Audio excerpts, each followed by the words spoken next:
Y ahora nos toca ver ahora entonces la morfología interna también de los dos premolares. Entonces primero vamos a ver el primer premolar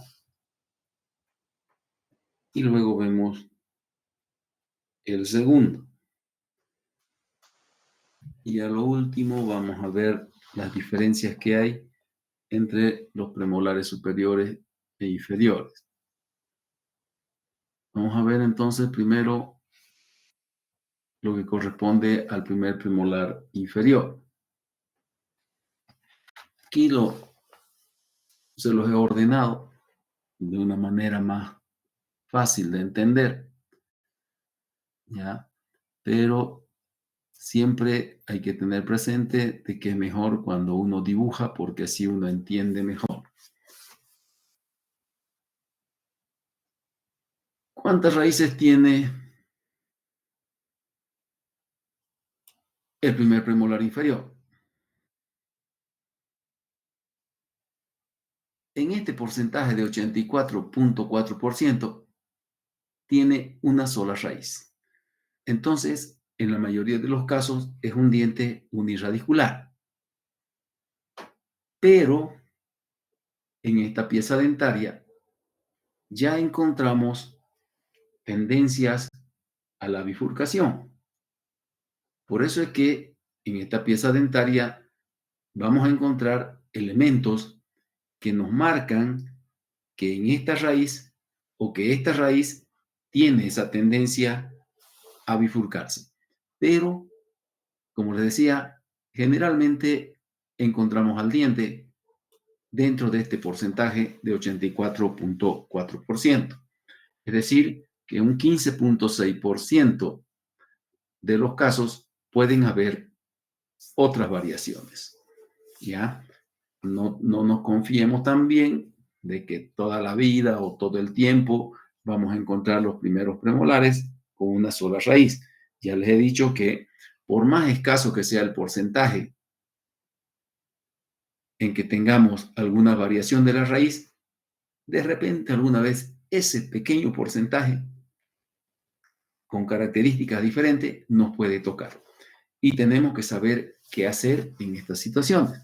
Por eso es que esto va a ir acomodado a todo eso y vamos a hablar cuando lleguemos a esa situación. ¿Qué forma tiene la raíz? Longitudinalmente, como todas las raíces, son cónicas. ¿Ya? Entonces, ya sabemos que cuando hablamos de cónica, automáticamente tenemos que mirar este sentido, longitudinal. Aquí está el cono, ¿ven? En el sentido transversal o en un corte transversal, tiene la característica de ser ovoidal. ¿Ya? Entonces, transversalmente, la raíz de esta pieza dentaria es ovoidal porque presenta pequeñas depresiones en mesial y en distal o pequeños canales radiculares en mesial y en distal de la raíz, por si acaso, ¿no? Como en todas las piezas dentarias, siempre el canal o el canal radicular o la depresión radicular está más marcada en el lado distal. Entonces, cónica ovoidal, ¿ya? Y única, el 84%. Vamos a juntarlo todo. Esta pieza dentaria nos presenta una raíz única,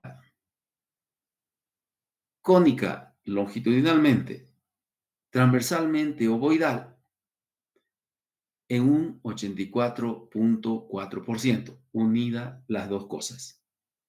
¿Se entendió? O sea que cuando es única, es cónica y transversalmente ovoidal. Ahí abarca el 84.4%. Pero, ¿qué encontramos en esta raíz? Esta raíz es como cuando ustedes quieren girar ponen alguna cosa entre las manos. El ejemplo más claro es cuando uno lava una pieza de ropa. Entonces, ¿qué hace uno para eliminar el agua? Exprime la ropa. Entonces, uno hace como un giro en esa ropa para que vaya eliminando el agua, es decir, exprimimos, ¿no es cierto? Entonces, para hacer eso nosotros hacemos un giro. Esta raíz tiene una característica parecida a cómo nosotros manejamos la ropa, ¿ya? Por eso, ese medio giro que tiene la raíz se llama giroversión. ¿Por qué? Porque la raíz cambia de dirección. Es decir, en ese giro, la raíz cambia de dirección. Es como que si mesial se quisiera ir hacia distal, ¿no? En ese giro que uno hace. Y a eso se llama giroversión. En esa giroversión que tiene la raíz, nosotros podemos ver la raíz acá, así. Vamos a verla por lingual. Por eso la estoy dibujando al revés, con una desviación distal hacia acá. Esa giroversión más se nota porque en la giroversión hay una hendidura así, como si se cruzara de un lado a otro. Una hendidura. La llamamos hendidura ungueal. Así. ¿Ven? Es como si nosotros la hayamos querido girar la raíz. Por eso se llama giroversión, porque va como cruzándose de un lado hacia el otro. ¿Ya? Esto es una hendidura. Pareciera una hendidura hecha con la uña, por eso se llama hendidura ungueal. Esta hendidura ungueal, ¿ya? Está ubicada en la cara lingual y en mesial, por eso se dice en mesiolingual. O sea que está en la cara lingual de la raíz, empieza en el ángulo mesiolingual y va como queriendo cruzarse hacia el lado distal. ¿Ven? Por eso se dice, presenta una giroversión, ¿ya? Y al hacer esa giroversión se forma esa hendidura, ¿ya? Ese surco llamado hendidura ungueal, porque parece que uno la haya hecho con la uña. Esa hendidura ungueal es clásica de esta pieza dentaria. Todos los primeros premolares inferiores la presentan. En el texto dice distolingual. No, es en mesiolingual. ¿Ya? Ahora,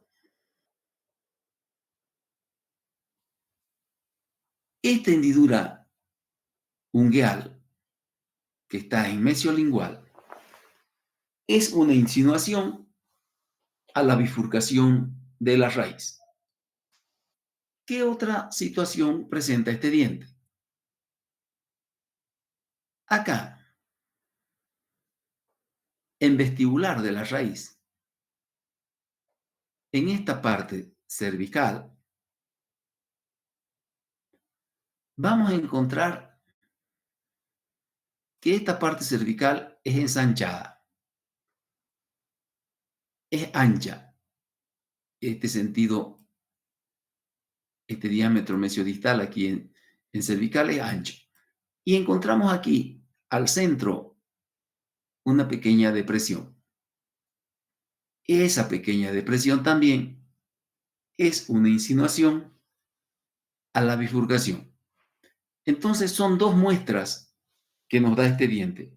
El ensanchamiento en vestibular, donde se forma una pequeña depresión, y la hendidura ungueal que está en la cara lingual, empezando en mesiolingual y queriendo cruzarse hacia el lado distal, como haciendo un giro.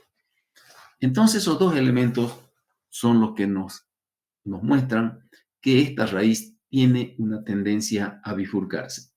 Pero en muchos casos están presentes, esos dos elementos pueden estar presentes y la raíz ser única, ¿ya? ¿Por qué? Porque puede quedarse en el proyecto nomás, en el intento de bifurcación, y la raíz puede ser única, tener estos dos elementos, la hendidura ungueal, que siempre está, esa pequeña depresión, que siempre está en vestibular, y la raíz estar siempre única. Ahora, ¿qué sucede para que se dé la bifurcación? ¿Quiénes son los que ocasionan la bifurcación de las raíces? Los canales radiculares, ¿ya? Cuando hay canales radiculares profundos, entonces pueden causar la bifurcación de la raíz. En este caso, pueden causar una bifurcación apical. ¿Ven? Una bifurcación apical. La bifurcación apical, como ven ustedes, está en un porcentaje bastante bajo, pero siempre hay que tenerlo en cuenta, de 2,8%. ¿Ya? Entonces, esa sería la otra situación de que cuando los canales son muy profundos, no puede mostrar la bifurcación apical de la raíz. Seguimos. Hay una característica en este diente en que lo podemos observar como si fuera una raíz bastante deforme. Se las llama raíces trifurcadas, miren ustedes, porque pueden darse estas tres raíces así, miren, separaditas, y aquí hay otra. O sea, es una trifurcación, ¿ya? Ya no es bifurcación, es trifurcación. Se forman tres raíces. ¿Qué sucede acá cuando se da esta situación?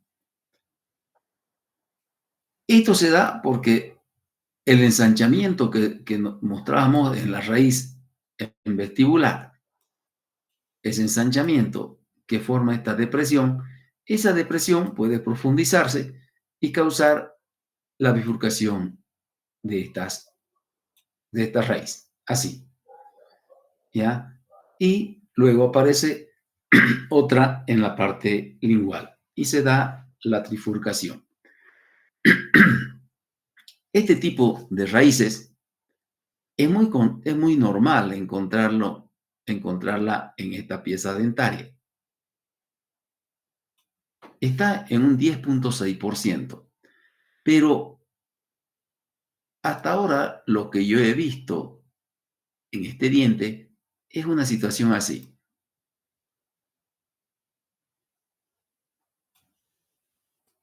Puede darse esa bifurcación apical, como les decía, o la trifurcación.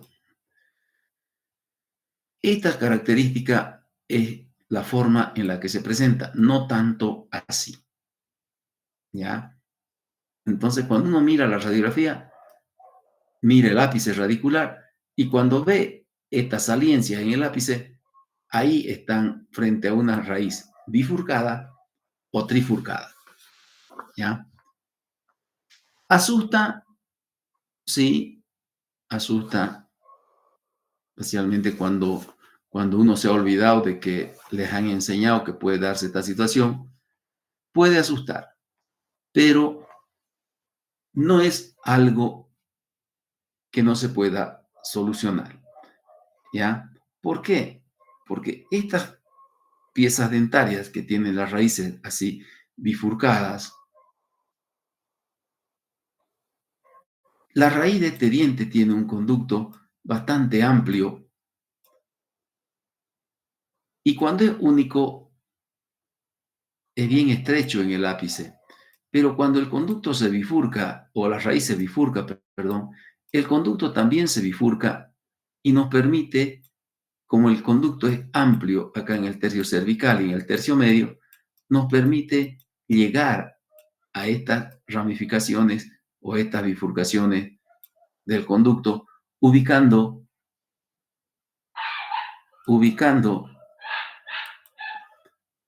las limas que uno ingresa de una forma más o menos cruzada dentro del conducto, así, ¿ya?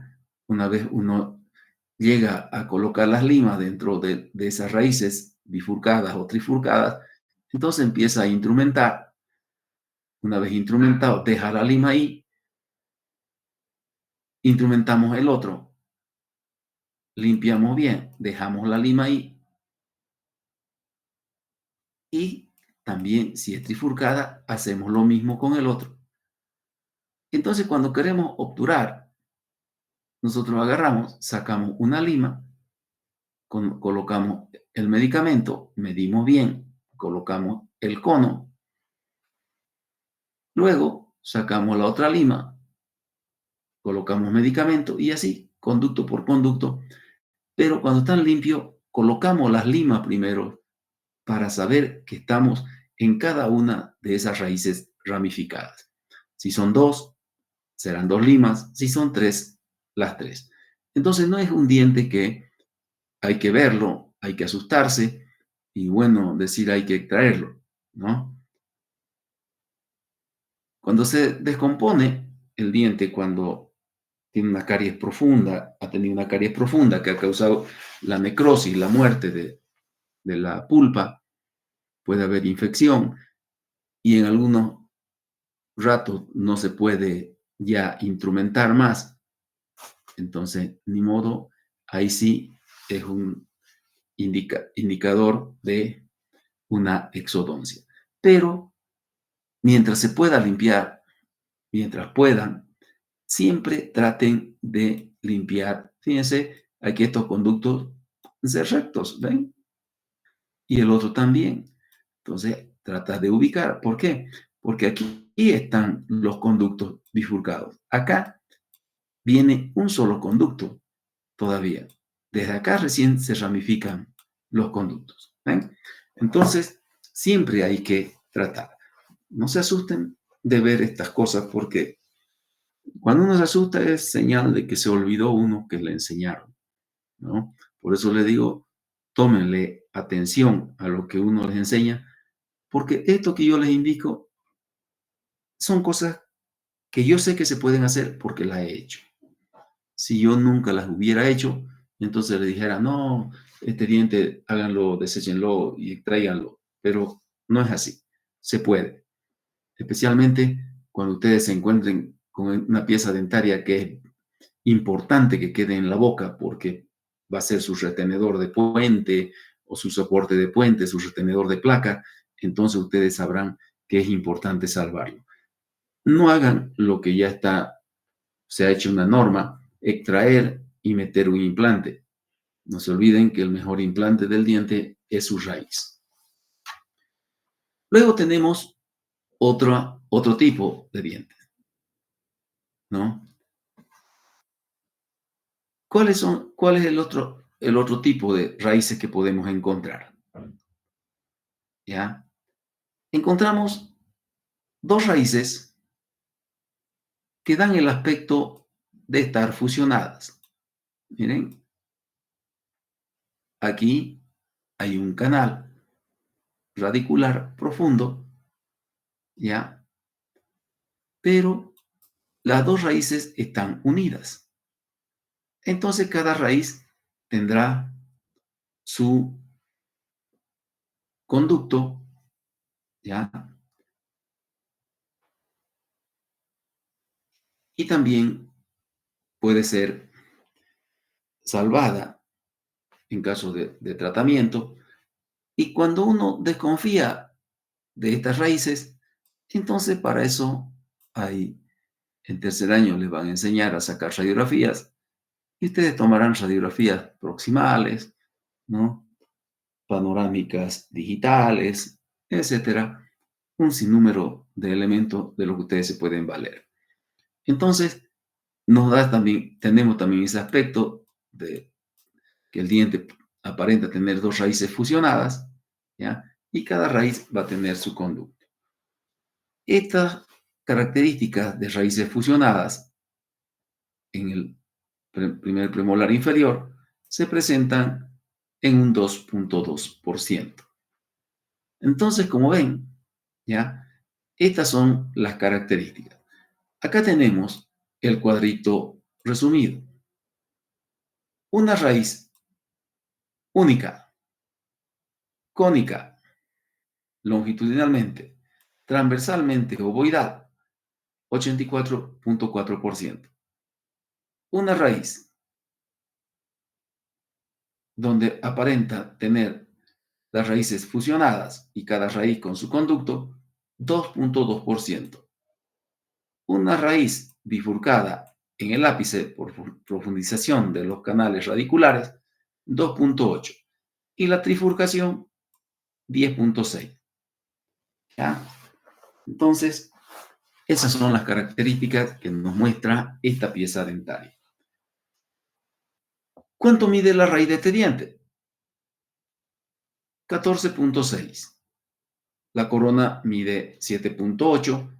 Entonces, si alguien está valiente, haga la división y va a tener la proporción corona radicular de este diente. ¿Alguien está valiente?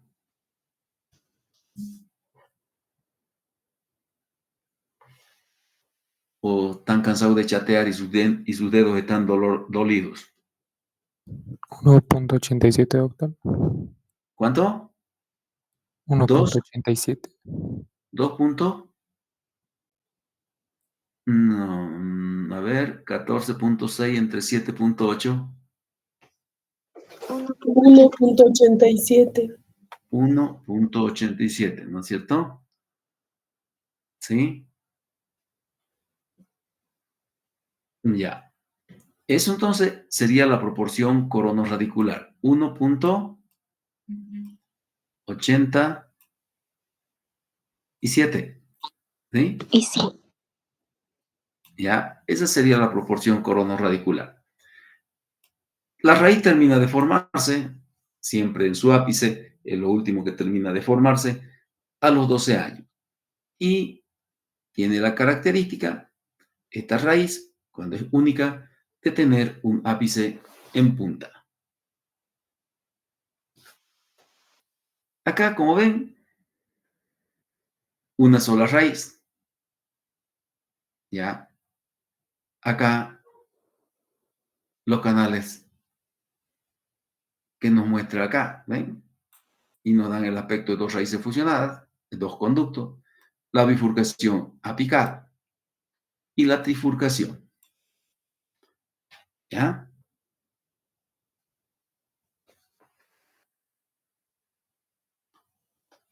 ¿Cómo es la relación coronorradicular de este diente? Cuando nosotros observamos el diente, primero, acá, por su cara libre vestibular, ¿qué vemos acá? Que la desviación del eje radicular va hacia distal. ¿Ya? Entonces, hay una desviación de la raíz hacia distal. Pero, ¿qué sucede cuando nosotros observamos el diente por proximal? Voy a hacerlo el dibujo para que ustedes lo entiendan mejor, porque en la foto no lo van a entender muy bien. Fíjense que la cara vestibular de este diente es tremendamente oblicua y convergente hacia oclusal e incisal. ¿Sí? Tremendamente oblicua. Esa oblicuidad de vestibular nos muestra el eje coronario volcado hacia el lingual. Ese es el eje coronario. Vamos a tratar de dibujarlo, de pintarlo con otro color. Este es el eje coronario, el negro. Y acá yo tengo la raíz.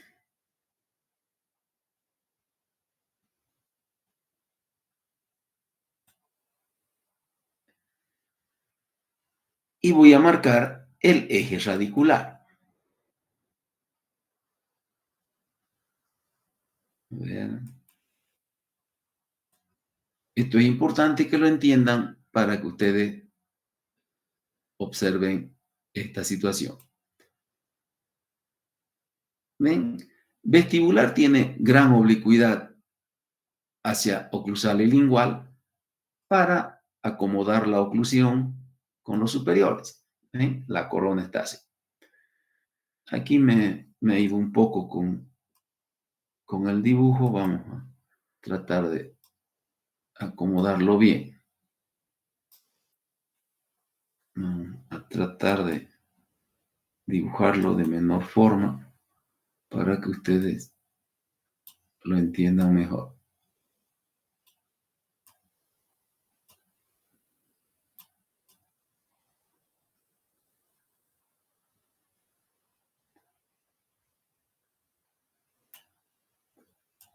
Así. Entonces, fíjense que al ser tan oblicua la cara vestibular hacia oclusal o lingual, la corona queda volcada hacia lingual. ¿Me entienden? Entonces, la corona no coincide con el eje radicular. ¿Se dan cuenta? No coincide con el eje radicular. Y al ser tan oblicua la cara vestibular, lleva a la cúspide vestibular a que sea ella la que coincida con el eje. Vamos a poner.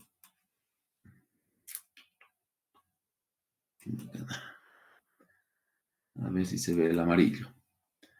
Este es el eje vertical. ¿Ven? Entonces, la gran oblicuidad de vestibular lleva a que la corona quede volcada hacia oclusal y lingual. Y el vértice de la cúspide vestibular sea el que coincida con el eje radicular. Lo voy a remarcar todo de amarillo. ¿Ven? Ahora, esa característica que nosotros vemos acá, miren ustedes, el eje radicular vertical y el eje coronario inclinado a oclusal y lingual. Fíjense que entre el eje coronario y el eje radicular se forma un ángulo tremendamente abierto hacia lingual. Ese ángulo abierto hacia lingual tiene como 160 grados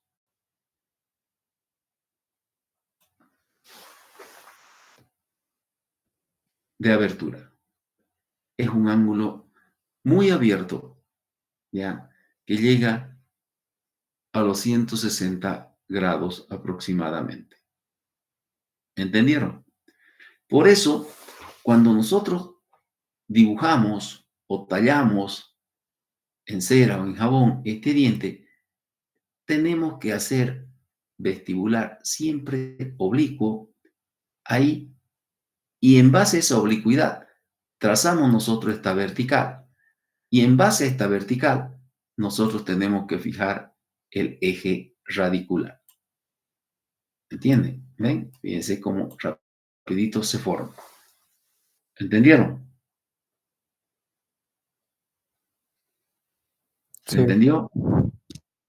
¿Sí? Entonces, como les decía, el ángulo que forma el eje coronario y el eje radicular es un ángulo tremendamente abierto hacia el lingual de 160 grados. ¿Todos entendieron? Sí, doctor. Muy bien. Entonces, ya, como ya entendieron lo que hemos hecho, entonces aquí en este dibujo, acá en este dibujo de acá, el eje coronario es este. ¿Ven? El eje radicular es este vertical que coincide con el vértice de la cúspide vestibular. Muy bien.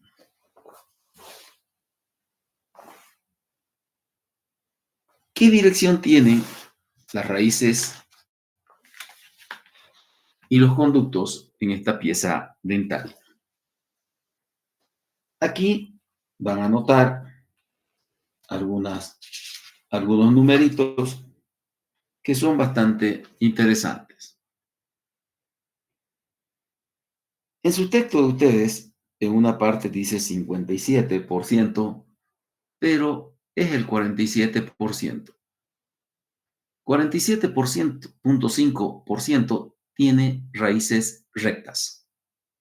No confundan raíces rectas con raíces únicas. ¿Ya? El porcentaje de raíz única es otro. Aquí tenemos el porcentaje de raíz y conducto recto. Recto. En un 47.5%. Tenemos, en estos dientes empiezan a existir las encorvaduras. Es muy normal encontrar las raíces encorvadas acá en un 21.3%. Tenemos acá la curva del ápice hacia distal en un 13.5%. ¿Ya? Tenemos la curva lingual, 7.1%. Voy a remarcar esta partecita acá. ¿Ya? Porque este 7.1% de la curva del ápice hacia lingual tiene una significación. Es la máxima inclinación que tiene un diente en su ápice hacia lingual. Es decir, que en este diente encontramos que el ápice tiene el mayor porcentaje de inclinaciones hacia lingual. ¿Ya? En un 7.1%. Es el mayor de todos los dientes. Luego tenemos la curva vestibular, 2.1. El acodamiento, 2.1%. La bayoneta, 2.1%. Y la pseudobayoneta, en un 4.3%. Cualquiera de estos puede también existir, pero no implica para nada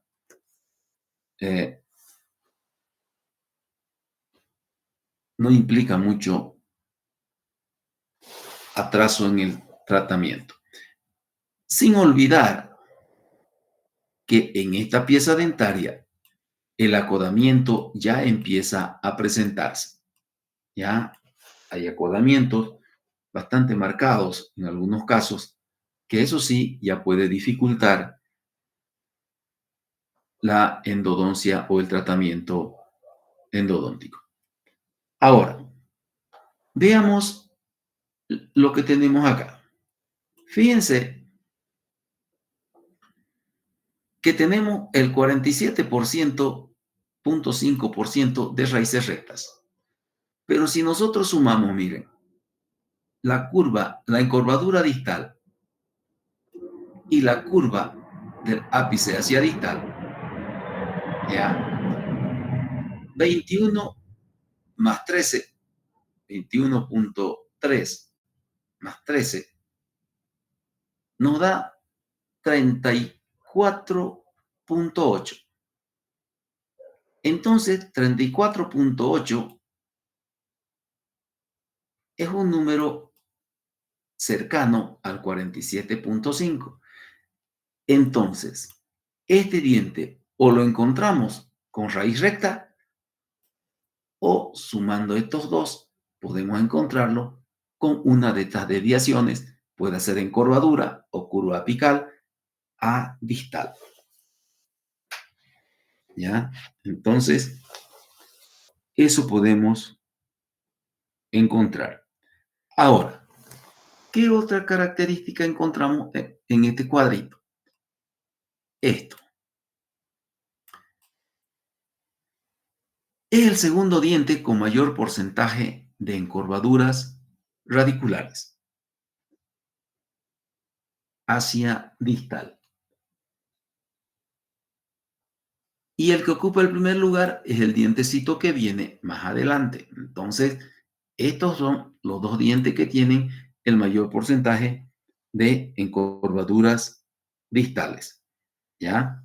Dentro de los dientes uniradiculares. Entonces, tenemos 21% de encorvadura distal.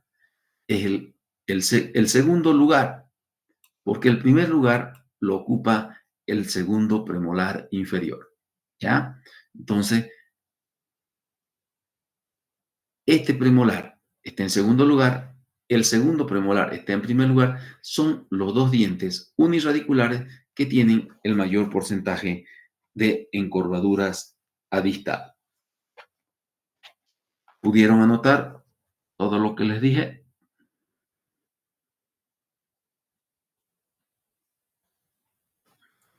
Sí. Sí, doctor. Muy bien.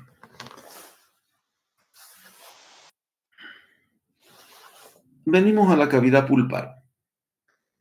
La cavidad pulpar de este diente es bastante parecida a la del canino inferior, especialmente cuando ya hay un proceso de calcificación.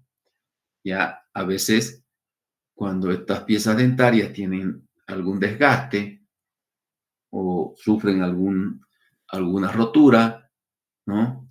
Alguna fractura en la corona, entonces la pueden confundir con un canino, ¿no?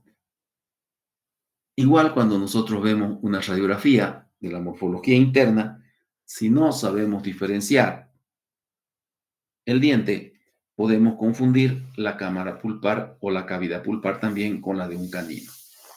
Pero tiene sus diferencias, como vamos a ver enseguida. Vamos a ver la cavidad pulpar. Empezamos primero por la cámara. La cámara, ¿ya?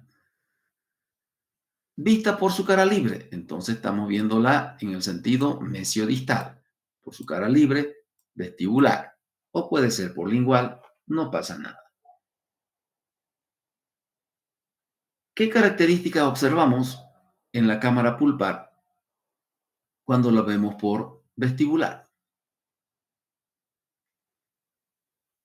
El texto dice tiene la característica de esta. ¿Qué característica? La característica de la cara vestibular. ¿Qué característica tiene la cara vestibular? Pentagonal, con vertientes y un vértice. Esa cámara pulpar, entonces, está retratándonos acá la forma de la cara vestibular. Como ven, es estrecha en el sentido mesiodistal.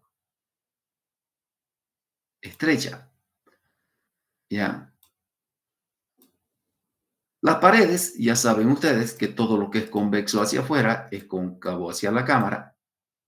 Si la cara proximal mesial y distal son convexas hacia afuera, las paredes de la cámara son cóncavas hacia la cámara. Entonces, tiene forma pentagonal.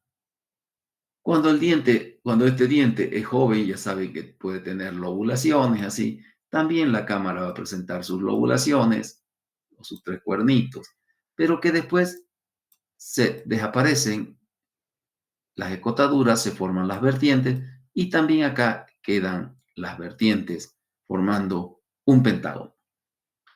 Esta cámara pulpar se va a unir al conducto radicular sin ninguna línea de demarcación. ¿Ya?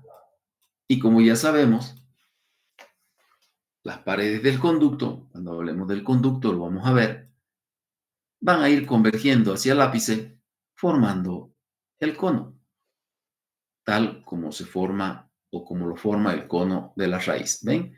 Aquí tengo también la cámara, ahí, y acá el conducto cónico. Ahora, en la visión proximal, miren ustedes, ahí está la cámara. ¿Qué observamos?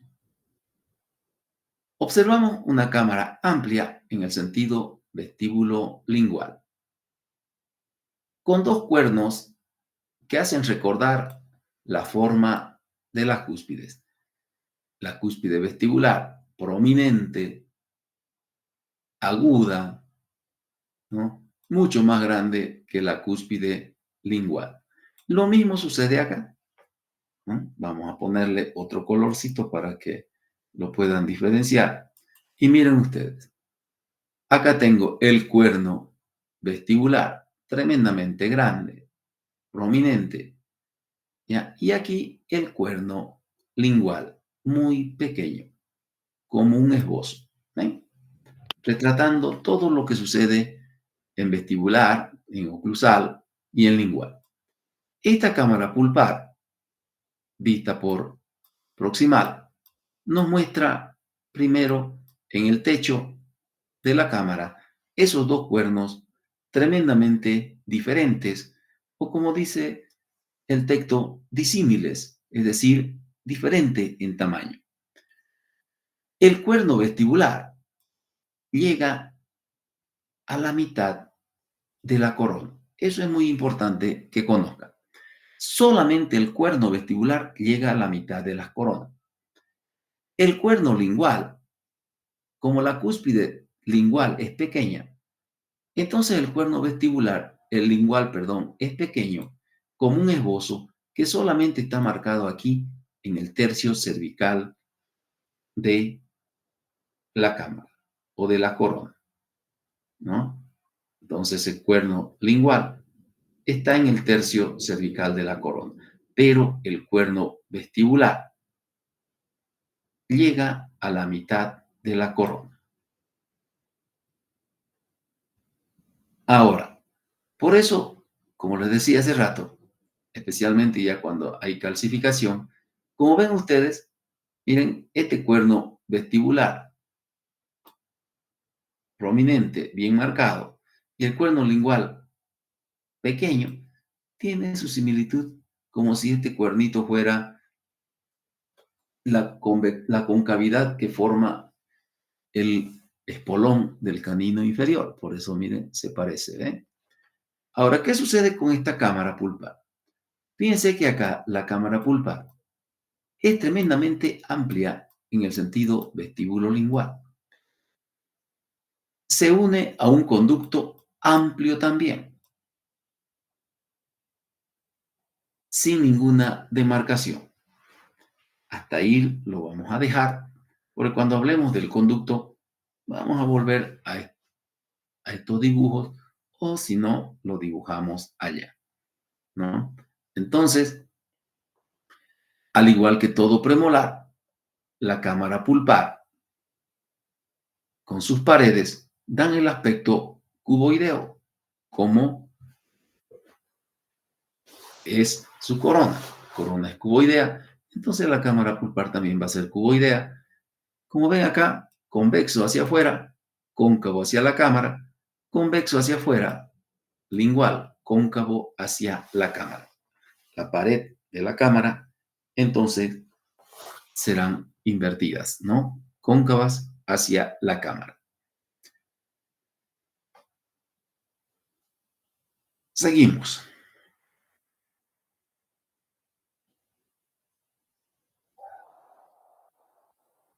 Ahora, ¿qué sucede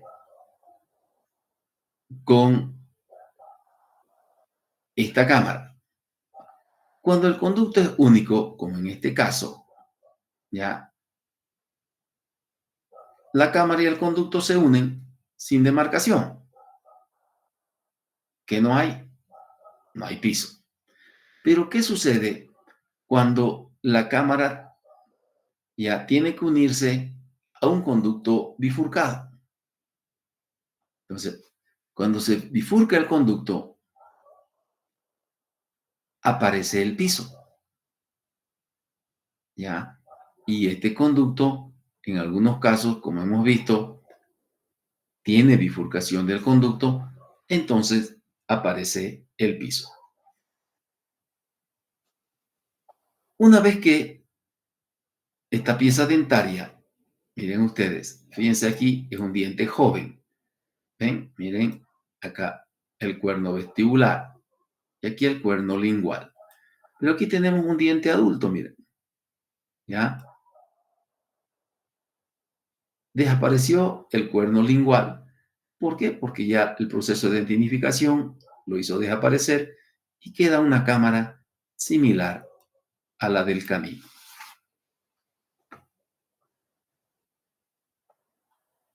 Ahora, ¿qué característica tiene el conducto? Vamos a, de acá nos vamos a mudar acá. Entonces tenemos que este cuerno vestibular llega a la mitad de la corona, por vestibular, la cámara pulpar retrata la forma de la cara, es pentagonal, cuando es joven tiene sus 3 lobulaciones, igual que en oclusal. Todo lo que es convexo hacia afuera es cóncavo hacia la cámara. Ahora, como ya sabemos, acá la cámara por proximal dijimos que es una cámara amplia, que en el techo presenta dos cuernos pulpares porque son 2 cúspides, el cuerno vestibular llega a la mitad de la corona y el cuerno lingual es un pequeño esbozo poco marcado en el tercio cervical de la corona. Es una cámara amplia, más amplia en el sentido vestíbulo lingual que mesiodistal. Ahora, cuando el conducto es único, transversalmente es ovoidal. Aquí lo tienen, miren. ¿No? Esto de acá es un conducto único, ovoidal. ¿Ya? Ese ovoidal, cuando es ovoidal, entonces en el ápice será circular. Y ese ovoidal, con el paso del tiempo, se irá transformando en circular, y se irá estrechando. Pero ya les voy a explicar qué sucede en este diente. ¿Ya? Ahora, este conducto, cuando es único y es transversalmente ovoidal, fíjense que es cónico y bien formadito, mire, es un cono bien formado, ¿sí? Bien formado. Es un cono bien formado, con sus dos paredes o con sus paredes convergentes hacia el ápice donde termina en un foramen apical. ¿Ya? Entonces, la cámara vista por vestibular es estrecha, se une a un conducto estrecho, pero uniforme. Un conducto cónico uniforme, con sus paredes muy convergentes hacia el ápice y muy uniforme en su convergencia. Pero ¿dónde está el cambio que sufre este conducto? El cambio del conducto se da en el sentido de las caras proximales, es decir, en una visión proximal. ¿Qué sucede con el conducto? La cámara es amplia, tiene 2 cuernos pulpares. La cámara es amplia en el sentido vestíbulo-lingual y se une a un conducto amplio en el tercio cervical e incluso parte del tercio medio, hasta acá. Y fíjense que este conducto, cuando es único y es ovoidal, puede presentar lagunas o embolsamientos. Es decir, que sus paredes son sinuosas y aquí el tercio cervical y parte del tercio medio del conducto son amplios, tremendamente amplio en el sentido vestíbulo-lingual, como ven aquí. ¿Ven? Amplio en el sentido vestíbulo-lingual y estrecho. Igual este conducto amplio en el sentido vestíbulo-lingual, ¿ya? Igual se va a ir transformando después en ovoidal, ¿no? En circular, etcétera, y se va estrechando. Pero fíjense que el conducto, visto por proximal, desde el tercio medio hasta el ápice, sufre un estrechamiento brusco. Y aquí es que hay que tener cuidado con este diente. ¿Por qué? Porque nosotros, cuando hacemos un tratamiento en estos premolares, tenemos que tener un poco de cuidado cuando nos toca tratarlos. ¿Por qué hay que tener cuidado?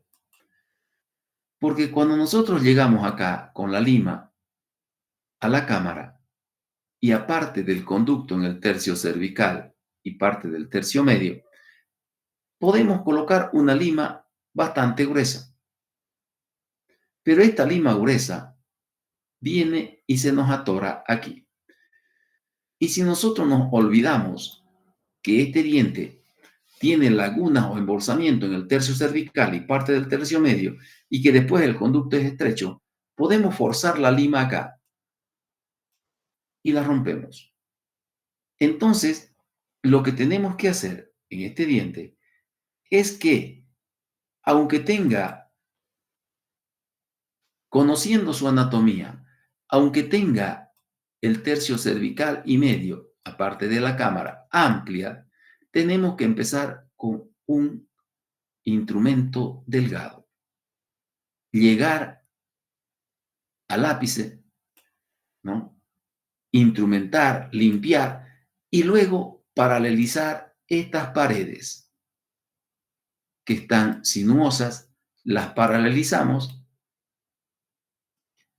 y llegamos a conformar este cono, ensanchamos el tercio, parte del tercio medio y apical, y entonces recién podemos obturar. Acá, en este lugar, nos va a entrar un cono o dos conos de repente, pero aquí en este lugar pueden entrarnos 5, 6, 7 o 8 conos porque es amplio. Entonces, esta característica, cuando nosotros observamos al diente por vestibular, no se la observa. Por vestibular están viendo ustedes un conducto uniforme, con sus paredes muy convergentes y muy bien formados, el cono hasta el ápice. En cambio, por proximal, ya no se logra ver esa situación, sino que se ve este cambio con presencia de lagunas y abultamiento. Entonces, como ven acá, fíjense, desde la cámara hasta parte del tercio medio, es amplio el conducto en el sentido vestíbulo-lingual, ya con lagunas o embolsamientos. Y todo esto nosotros tenemos que paralelizar todas estas paredes para que podamos hacer un buen tratamiento. Podemos encontrarlo, el diente, como ya les decía, con dos conductos bifurcados en el ápice. ¿Ven? Entonces, como ven acá, tenemos un conducto amplio en el tercio cervical y medio, una cámara pulpar amplia, y entonces podemos ubicar estos conductos y realizar el tratamiento sin problema. Acá, cuando hay dos raíces aparentemente fusionadas, cada raíz tiene un conducto, Los conductos son estrechos, son circulares, ¿no? Pero también tenemos una cámara amplia que nos va a permitir ubicar esos conductos para su tratamiento, ¿ya? Entonces, estas son las características que siempre hay que tener presente en estas piezas dentarias. ¿Alguna pregunta hasta ahí? Ninguna, doctor. Gracias. Y acá tenemos los cambios a través de la edad. ¿Ven? Miren, este es un conducto amplio visto por vestibular, es un diente joven. Y este mucho más amplio todavía, es una visión proximal también de un diente joven. Pero miren que en este diente joven ya se nota que el tercio apical es más estrecho que el tercio cervical y parte del tercio medio. En cambio acá tenemos un conducto, ¿no? Si bien es amplio, pero fíjense que va yendo uniforme. Entonces, cuando este ápice se termine de formar, también se va a terminar de formar un cono bastante regular. Ahora, ¿qué sucede cuando empieza el proceso de dentinificación y de calcificación del conducto y de la cámara? Fíjense que acá el conducto en esta visión proximal, esto es proximal,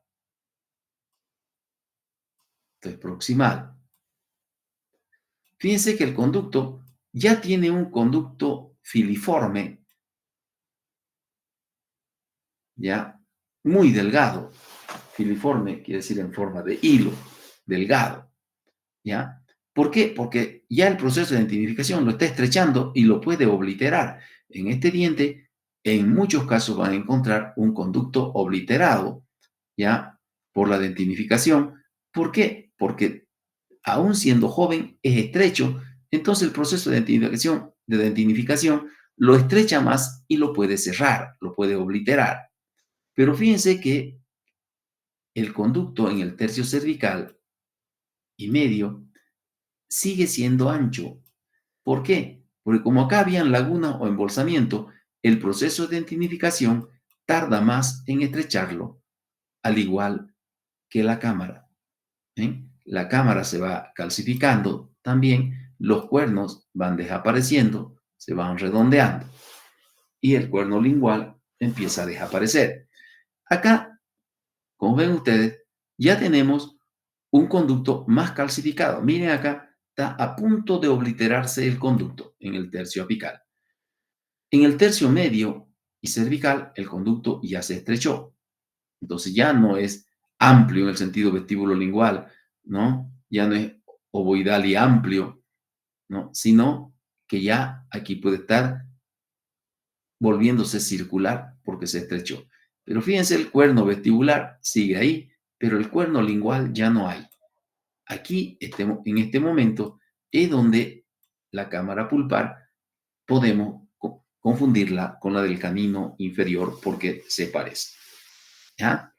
Entonces, esas son las características cuando encontramos ya una pieza dentaria en una persona con edad avanzada. Y aquí, como ven, ya aparte de la dirección de las raíces que son rectas, fíjense cómo este conducto, miren ustedes, cómo puede ser larga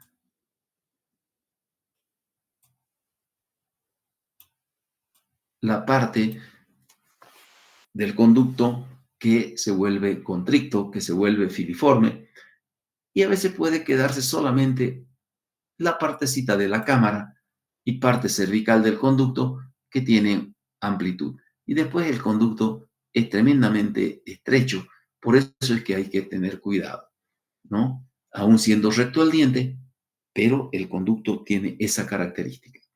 Aquí tenemos encorvadura, aquí la raíz recta, el conducto recto, aquí la curva del ápice hacia lingual. Miren ustedes como ya les dije, el que tiene el mayor porcentaje. Aquí las curvas a distal, ¿ya? Acá tenemos la curva vestibular. Las encorvaduras en este diente pueden ser ligera, franca, ¿no? O ligera, media y franca. Los tres tipos de encorvadura pueden encontrarse.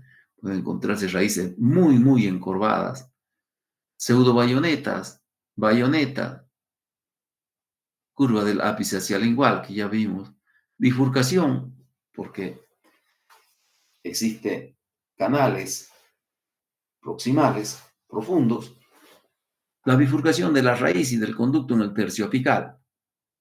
Y acá, fíjense el proceso de dentinificación o de calcificación del diente.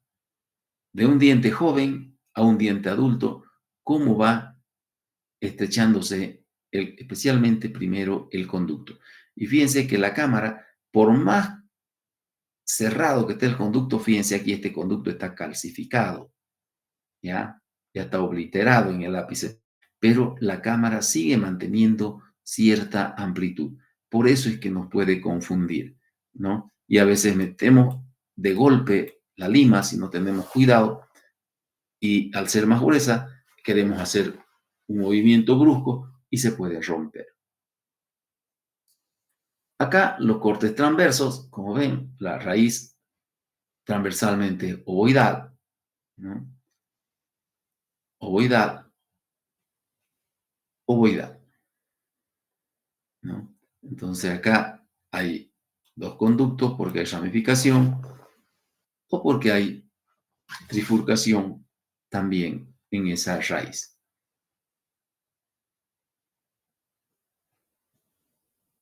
Pero como ven, la mayoría de los casos encontramos una raíz única y un conducto único. ¿Alguna pregunta hasta ahí? ¿De ese diente? No, doctor, ninguna. Continuamos entonces.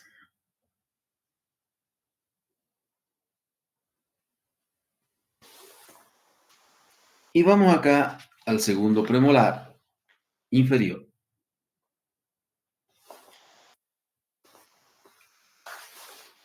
Generalmente la raíz de este diente es única. ¿Ya? Es decir, en una raíz simple o raíz única. Tiene similitud a la del primer premolar. Cónica, ovoidal. ¿Ya? Generalmente tiene esa forma. Ya saben ustedes que cónica es en el sentido longitudinal y ovoidal en el sentido transversal. Eso nunca lo olviden y ya se les ha enseñado cómo tienen que contestar. Pero esta raíz tiene una característica muy interesante. Miren ustedes. Fíjense este ángulo romo, este otro ángulo romo, este otro ángulo romo y este otro ángulo romo. Y fíjense cómo esta raíz transversalmente puede dejar de ser ovoidal y tener un aspecto romboidal. Con 4 aristas, miren. 1, 2, 3, 4 aristas romas. Así, en esta forma cónica romboidal, la encontramos en un 15.6%. ¿Cuál es la diferencia entre cuando una raíz es transversalmente romboidal o una raíz es transversalmente ovoidal? Que cuando es ovoidal presenta laguna o embolsamientos. Lagunas o embolsamientos. Pero no muy amplios, como hemos visto en el primero. Pero cuando la raíz es transversalmente ovoidal, esas lagunas o embolsamientos son más amplios. ¿Ya? Esa es la característica en la que varía cuando tienen una forma transversal y otra. Es decir, cuando son ovoidales o cuando son romboidales. Fíjense que la variación solamente es en el corte transversal, porque longitudinalmente la raíz no va a cambiar, va a ser siempre cónica. Aquí baja el porcentaje de raíces trifurcadas, pero pueden encontrarse. Todavía hay 1.4%. Tenemos la proporción corona radicular. La raíz de este diente mide 15 milímetros, la corona mide 8. Entonces, obtienen ustedes la proporción corona radicular. Dividen 15 entre 8. Si hay algún valiente por ahí, dígame cuánto sale. ¿Cuánto sale? 1.87, doctor.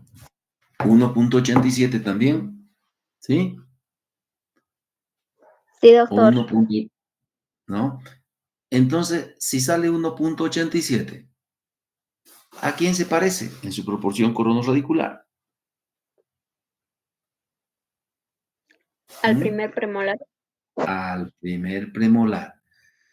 Y es fácil, miren, ubicarse, ¿no? Porque la raíz aumentó un poquito y la corona también aumentó otro poquito, ¿no? Pero dentro de los márgenes que le corresponden también al primero, por eso tiene el mismo resultado. Ahora, un año más, a los 13 años, ahí termina de formarse el lápiz. Entonces, no olviden, en la pieza 35 o 45, la raíz puede ser transversalmente romboidal, ¿sí? En un 15.6%.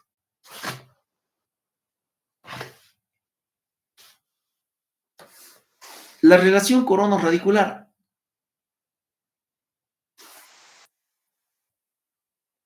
A ver, ¿qué dice aquí?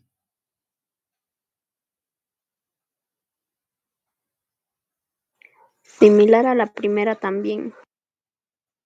Similar al primero, ¿no es cierto? ¿Sí? A ver, recordemos cómo era el primero. Visto por vestibular, ¿a dónde iba el eje radicular? ¿Quién se acuerda? Hacia distal. Hacia distal. Visto por proximal, el eje coronario iba hacia Lingual. oclusal y lingual y desplazaba el vértice de la cúspide hacia el centro para coincidir con el eje radicular. ¿Sí? ¿Se acuerdan? Y se formaba un ángulo también aquí abierto. ¿Recuerdan o no? ¿Sí? Entonces, también se forman los 160 grados que vimos en el primero. ¿Sí? Se ubicaron, ¿no es cierto? Sí, doctor. Muy bien. Para que vean que hay cosas que si ustedes las comparan, se ubican, no se necesita repetir, porque al repetirlo ustedes lo aprenden mejor. Ahora, acá viene la dirección de raíces y conductos. Miren ustedes que tenemos 38.5 de raíces rectas. Pero veamos. Tenemos en curvatura distal 30.4. Vamos a buscar las desviaciones a distal primero. Tenemos la curva distal 5.4. Tenemos un acodamiento a distal que nos muestra un 4%. ¿Por qué estamos buscando esto? Vean ustedes cómo entre las raíces rectas y las desviaciones a distal hay un equilibrio, ¿no? Porque si acá tenemos 30.4 de encorvadura distal y acá 5.4 del ápice desviado a distal, hasta ahí son 35.8. 35.8 más un acodamiento a distal que tiene 4%, 35.8 son 39.8. Entonces miren ustedes que entre 38.5 rectas y 39.8 con desviaciones a distal, desviación distal, hay un equilibrio. O sea que este diente lo podemos encontrar con raíces rectas o con encorvadura distal, en primer lugar, o con un acodamiento o una curva del ápice a distal, pero generalmente con una encorvadura, ¿no? Entonces, las desviaciones a distal sumadas se equilibran con las raíces rectas. Ahora, tenemos acá el 30.4 de encorvadura distal. ¿Se acuerdan ustedes que en el primer premolar teníamos 21.8 de encorvadura distal? O 21.3 de encorvadura distal, algo por ahí. Y le dije, este es el segundo, después, ocupa el segundo lugar con las encorvaduras distales. ¿Por qué? Porque el primer lugar lo ocupa este diente. Miren, este tiene el mayor porcentaje de encorvaduras distales de todos los dientes unirradiculares. ¿Ya? Ahora, tenemos pseudobayonetas en un 6.8%. ¿Qué sucede con este porcentaje de pseudobayonetas? Es el mayor de todos los dientes. O sea que, fíjense ustedes que esta pieza dentaria tiene un alto porcentaje de pseudobayonetas, un 6.8%, y es el mayor de todos los dientes. Y así como vimos el otro día que el segundo premolar superior es el que tiene el mayor porcentaje de acotamientos dobles o bayonetas, el 7%. Entonces, el segundo premolar superior tiene el mayor porcentaje de acotamientos dobles o bayonetas. O acotamientos dobles en bayonetas, si quieren. O en forma de bayonetas, porque son formas. Y este tiene el 6.8% de desviaciones dobles en forma de pseudo bayonetas. Entonces, el uno tiene mayor porcentaje de bayonetas y el otro, el inferior, tiene mayor porcentaje de pseudo bayonetas. ¿Ya? De eso no lo olviden. Entonces, como ven acá, este diente tiene un sinnúmero de desviaciones. ¿Ya? Ahora, tenemos curva vestibular 6.1. Tenemos curva lingual 3.4. El primer premolar es el que tiene el mayor porcentaje de curva lingual, que tiene 7.1, este baja a 3.4. Acodamientos del tercio apical hacia vestibular, un 4%, y 1.4% de raíces trifurcadas. Pero fíjense la variedad que tiene de desviaciones este diente. ¿Ya? Entonces, o es recta la raíz o es encorvada a distal. Son los porcentajes más altos. ¿Vamos?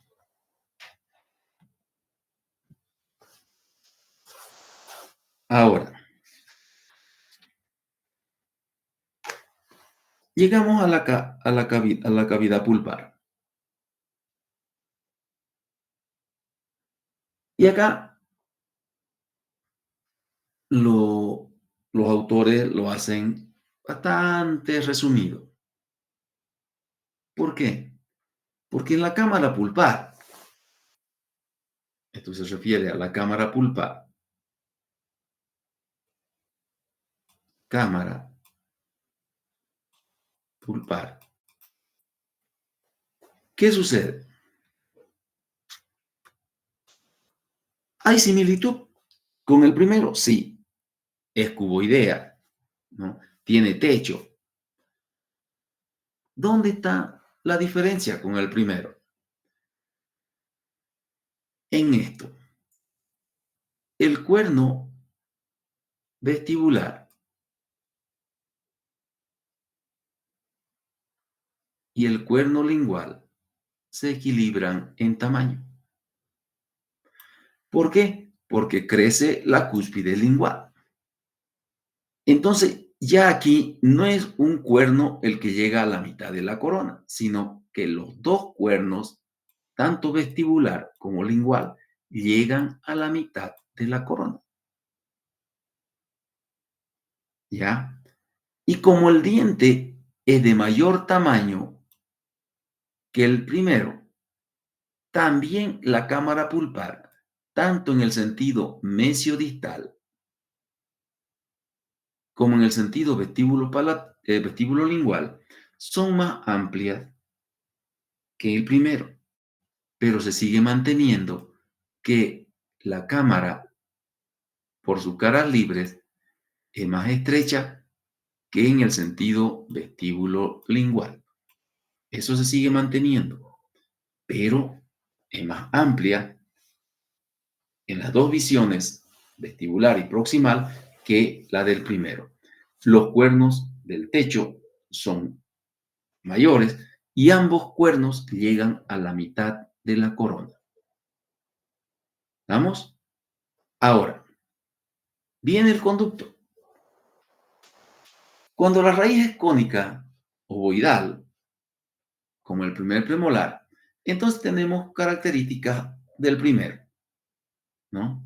Un conducto, vamos,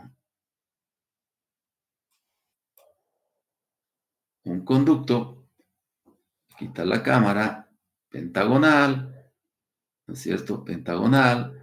Acá tenemos la cámara por proximal, con sus dos cuernos al mismo tamaño, ¿no? Y fíjense, la cámara también se une al conducto, todo lo que es convexo hacia afuera, hace que la pared de la cámara sea cóncava hacia la cámara, etc. Y acá tenemos el conducto cuando la raíz es única, cónica y transversalmente ovoidal. Tenemos un cono bien formado, con sus paredes convergentes hacia el ápice, tal como en el primero.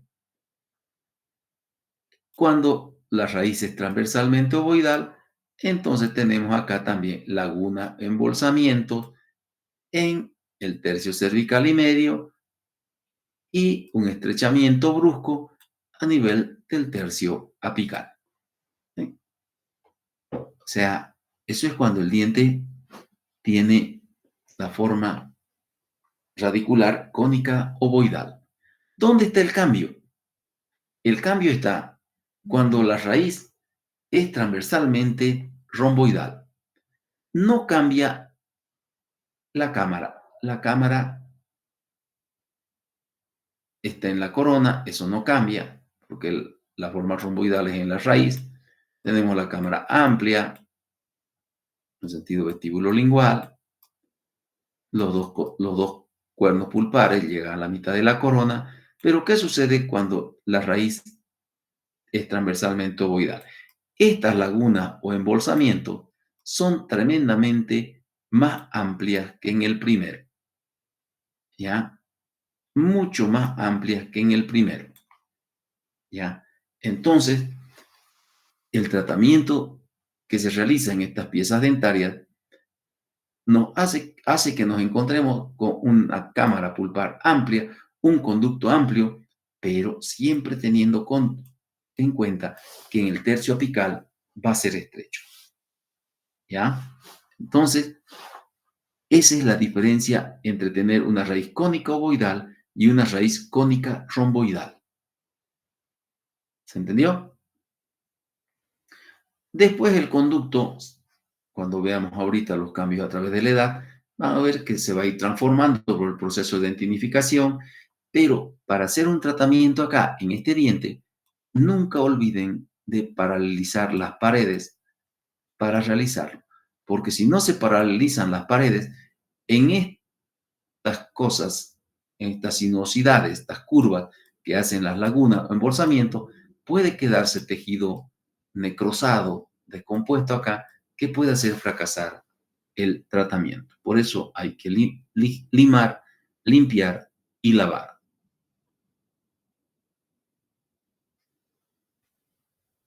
Los cambios a través de la edad, como ven ustedes, a nivel del conducto hay un poco de variación porque el conducto va a tardar más en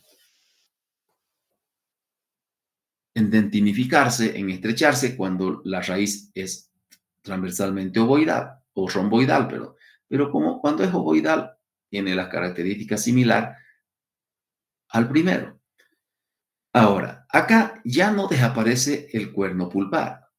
Si bien disminuye de tamaño el cuerno pulpar, porque se reduce con el proceso de identificación, pero no desaparece, ¿ya? La cámara se va estrechando de manera más lenta, no porque no haya proceso de identificación o porque el proceso de identificación sea lento, sino que como es más amplia, entonces tarda más el proceso de identificación en cerrar la cámara. ¿Ya? Entonces, esas son las características, como ven, no son tan marcadas en relación al primero. Y acá tenemos acodamientos,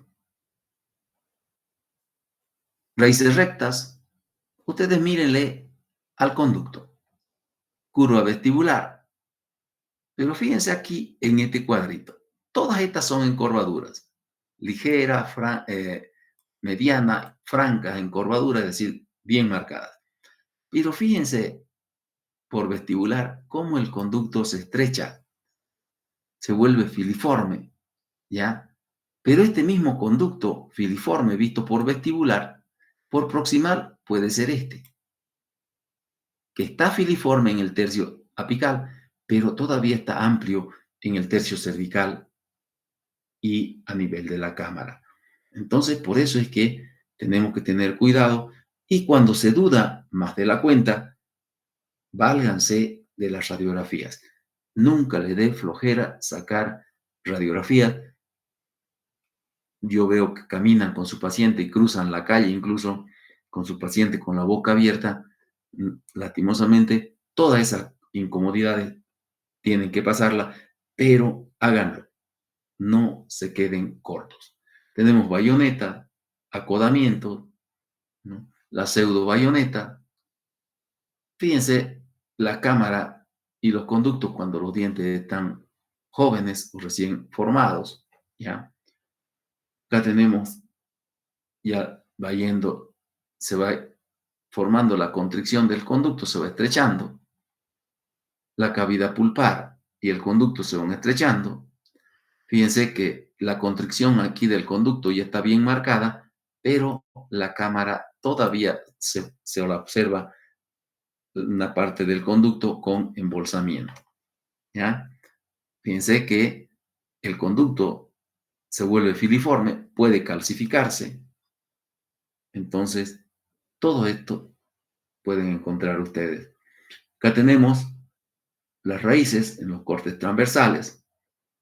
Transversalmente romboidal, ven clarita, está claro la forma del conducto más amplia. ¿ya? Tenemos ovoidal. Y el último de los casos es un conducto bifurcado cuando se trata de un diente trifurcado. Acá ustedes pueden obtener esto en su libro. Ahí ustedes tienen su texto y son las diferencias que hay entre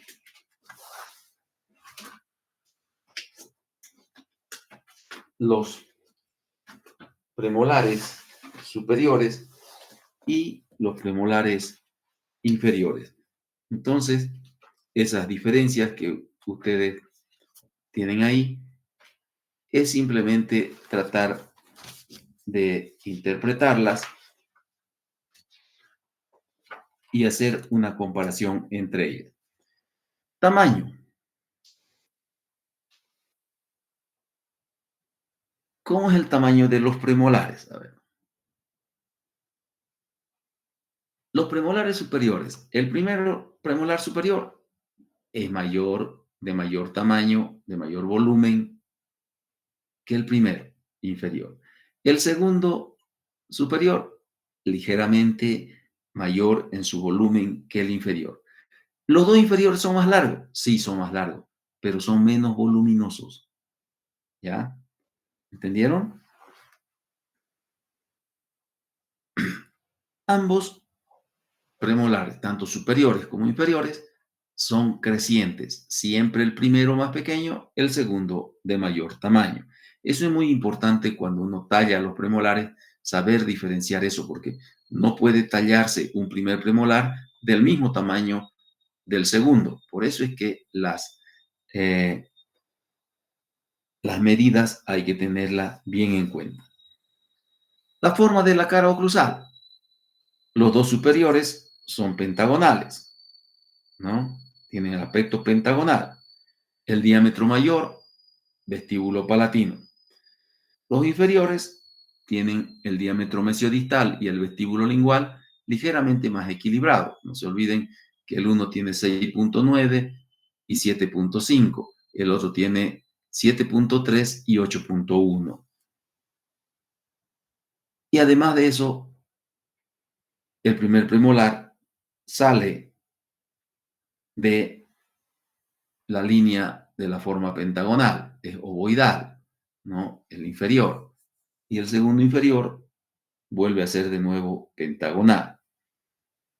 Luego tenemos la posición de las fosas. En los superiores, no se olviden ustedes que las fosas están en una misma dirección. Aquí está la fosa mesial, va el surco, y acá está la fosa secundaria distal. Están en esa posición, ¿no? Es decir, están equilibradas en su posición. En los inferiores, en cambio, ¿no? Tengo la mesial acá, ligeramente desplazada vestibular, y la distal acá, más amplia, pero cerca del lingual, ¿ven? Entonces no están al mismo nivel, no son equivalentes en su nivel. ¿Ya? Por eso es que hemos visto que en el primer premolar, con la horizontal de la arista longitudinal, hay 18 grados aquí entre las fosas, entre la línea que une las fosas y la horizontal que pasa. Y en el segundo, 10 a 12 grados en la misma posición. Después tenemos los surcos. En los superiores, como ven, el surco principal es completo, ¿no? Los dos surcos principales son completos, ¿sí? Llevan una dirección recta de mesial a distal, perpendiculares al eje mayor de la cara. No se olviden que acá está la cara oclusal, estos dientes, y este es el diámetro perpendicular al eje mayor de la vertical, y entonces el surco está perpendicular a esta vertical. En los inferiores, los surcos están incompletos. ¿Se acuerdan que hay un surco que nace acá en el primero y no llega a unirse porque está la cresta o apófisis oblicua? Y además, en el segundo están las fosas acá y generalmente los surcos son curvos o arciforme o en media luna más que en B y en dirección oblicua. Las oblicuidades de las caras proximales.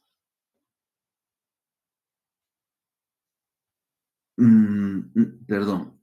Las oblicuidades de las caras libres primero.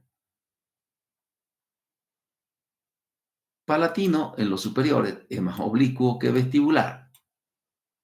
En los inferiores, ¿cuál es más oblicua? Vestibular. El vestibular, doctor. Vestibular más oblicua que lingual. Entonces también son diferentes.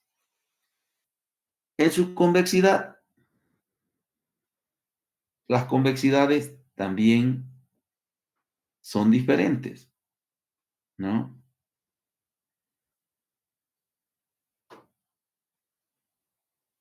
¿Por qué? Porque en el sentido mesiodistal son convexas,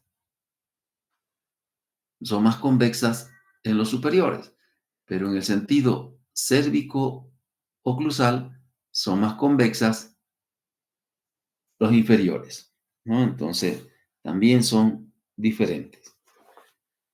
Pero tenemos el plano oclusal.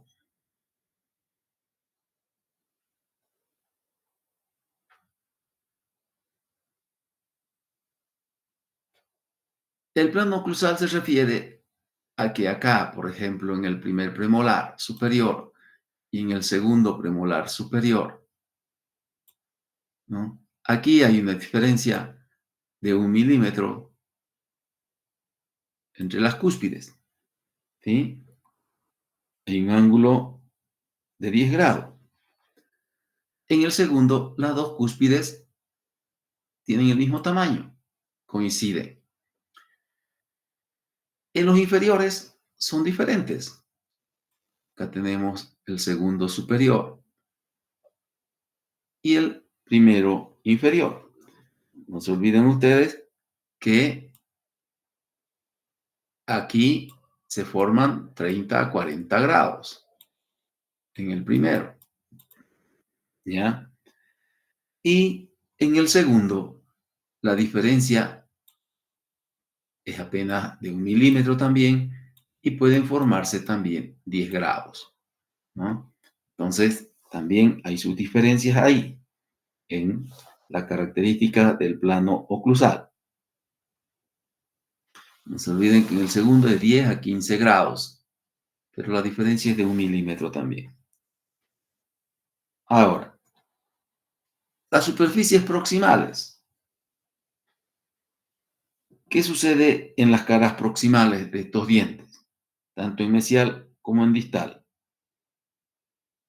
Que en los superiores, mesial tiene un aplanamiento y distal es convexa. En los inferiores,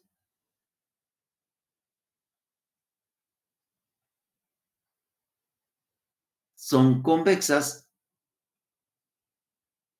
en el tercio oclusal y ligeramente aplanadas en cervical.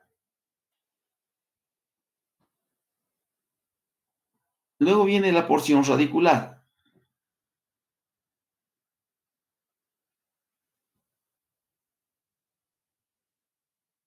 Las raíces de los superiores son más amplias en el sentido vestíbulo-palatino. En el sentido mesiodistal son estrechas, pero son amplias en el sentido vestíbulo-palatino. En cambio, en los inferiores el diámetro mesiodistal y el diámetro vestíbulo palatino, mesiodistal y vestíbulo palatino, son equilibrados, son casi iguales. La otra diferencia, la relación corono-radicular. En la relación corono-radicular, tanto las raíces de los superiores y los de los inferiores por vestibular coinciden porque ambos están desviados a distal, pero por proximal ya no. Por proximal, tanto el segundo como el primero, ¿ya? Son diferentes. ¿Por qué? En los superiores tienen continuidad con el eje coronario. Es decir, tengo la corona acá y hay una continuidad con el eje coronario. Incluso el ápice coincide con la mitad de la cara oclusal, ¿no? En los inferiores, ya hemos visto nosotros, ahorita acabamos de ver que el eje radicular no coincide con el eje coronario, ¿sí? Porque la corona está volcada hacia oclusal y lingual, sino que el vértice de la cúspide vestibular es el que coincide con el eje radicular, formando ese ángulo de 160 grados. El libro nos da solamente 9 diferencias, pero ustedes pueden encontrar diferencias en los conductos, en el número de raíces, en el tamaño de los cuernos. ¿Se dan cuenta? ¿Sí? En las bifurcaciones del conducto, en el número de conductos que puede tener cada diente. ¿Ya? En todas, fíjense, esa y muchas otras más, si ustedes buscan diferencias, de estas 9 pueden haber 30, 40, porque van a encontrar un sinnúmero de diferencias entre los premolares. ¿Ya? Entonces, en el texto tiene 9. No crean que son solamente esas 9. No. Fíjense que todas estas 9 diferencias solamente son de la morfología externa. No habla nada de la morfología interna. Y en la morfología interna son tremendamente diferentes estos 2 dientes. O estos 4 dientes. ¿Entienden? ¿Sí? Son tremendamente diferentes. Entonces, hay muchas más diferencias que ustedes pueden encontrar en estos dientes. No se queden solamente con esas 9, ¿no? Y decir, no, en el texto solamente dice que hay 9. No, son muchas más. ¿Ya? Entonces, tengan cuidado con eso. Ustedes, mientras van tallando, pueden encontrar otras diferencias que son bien marcadas. Ahí termina el tema de los premolares inferiores. Ahora sí ya estamos con las deudas pagadas. Ya solamente nos toca avanzar los molares después del receso para quedarnos ya preparándonos para el segundo parcial.